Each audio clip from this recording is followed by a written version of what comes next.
अस्सलाम वालेकुम स्टूडेंट्स, कैसे हैं आप? सब ठीक ठाक हैं? ये आपको दिमाग नजर आ रहा होगा गरीब का दिमाग, और ये दिमाग नजर आ रहा होगा अमीर का दिमाग।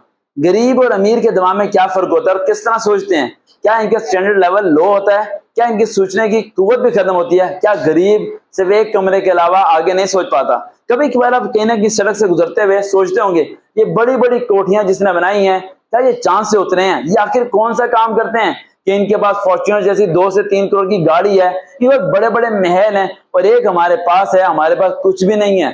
तो कैसे गरीब का दिमाग अमीर के दिमाग की तरह बन सकता है, और अमीर का दिमाग किस तरह कामयाब हो रहा है? आज हम इस चीज को जरा डीपली समझेंगे। पॉइंट नंबर 1, गरीब के दिमाग की चीज बिल्कुल एक जंजीर की मानद होती है। बचपन में अगर हाथी छोटा हो, उसके पांव में आप एक जंजीर बांध दें, तो हाथी कोशिश करता है जंजीर को तोड़ने की, 1 बारी 2 बारी 3 बारी। उस टाइम हाथी का कद छोटा होता है, जंजीर वजनी होती है, हाथी कमजोर होता है, जंजीर मजबूत होती है। हाथी 1 साल कोशिश करता है, उसके दिल में बैठ जाता है कि वो इस जंजीर को नहीं तोड़ सकता। हाथी बड़ा होता जाता है और बिल्कुल एकदम हट्टा कट्टा 500 किलो का बन जाता है। उसके बावजूद भी वो जिंदगी में कभी भी उस जंजीर को तोड़ने की कोशिश नहीं करता। हालांकि हम सब जानते हैं कि वो तोड़ सकता है, लेकिन उसके दिलो दिमाग में 1 साल तक ये बैठ गया था कि वो इस जंजीर को नहीं तोड़ सकता, इसलिए वो दोबारा कोशिश नहीं करता। यही गरीब का दिमाग है। गरीब के दिमाग को माँ बाप एक ही बात समझाते हैं, बेटा आज की रोटी मिल गई, सो जा, कल पता नहीं मिले ना मिले। बेटा तो हम गरीब हैं, हम साइकिल पे चलेंगे, हम बाइक तक नहीं पहुंच सकते। बेटा किसी का आगे अकड़ के नहीं चलना, अपनी बात को नहीं मनवानी, चुप कर जा, पीछे हट जा, हम मुकाबला नहीं कर सकते, हम अदालत में नहीं जा सकते, हम पुलिस का मुकाबला नहीं कर सकते। ये सारी बातें आपके दिलो दिमाग में डाली जाती हैं और एक खौफ बर्पा पैदा होता है। घर का एक माहौल इस तरह का बनाया जाता है कि आपको फील होने लग जाता है कि आप एक पुअर पर्सन हैं, और एक पुअर माइंड सेट के साथ आप ग्रो करते हैं।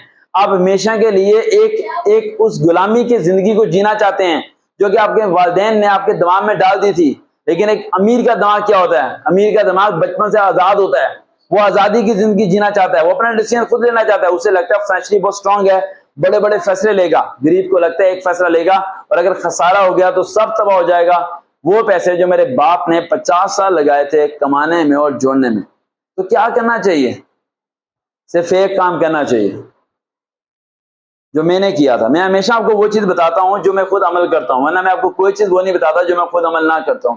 सिर्फ एक काम करो जो मैंने किया था, वो ये, तुम्हारी जेब में 1 रुपया का ही ना हो, लेकिन जब भी तुम किसी के आगे बैठे हो तो उसे ये लगे कि तुम बाहर 3 गाड़ियां खड़ी करके आए हो। तुम वट एवर बाइक पे जाओ, टूटे हुए हेलमेट के साथ जाओ, लेकिन तुम्हारा टून और तुम्हारा वे ऑफ द टॉकिंग ऐसा होना चाहिए कि बड़े से बड़ा अमीर कांपना शुरू हो जाए तुम्हारे आगे कि मैं किसके आगे बैठ गया भाई, कौन सा फलाद आ गया मेरे सामने, अरे इससे तो मेरी बात ही नहीं हो पा रही। नॉलेज को बढ़ाओ, वोकैबुलरी को बढ़ाओ, एजुकेशन को बढ़ाओ, कैपेसिटी को बढ़ाओ। फर्क नहीं पड़ता तुम्हारे पास शर्टें ज्यादा हैं या कम है, इससे फर्क नहीं पड़ता कपड़े महंगे हैं सस्ते हैं। कपड़ों के अंदर जो शख्स है उसकी वैल्यू बनाओ।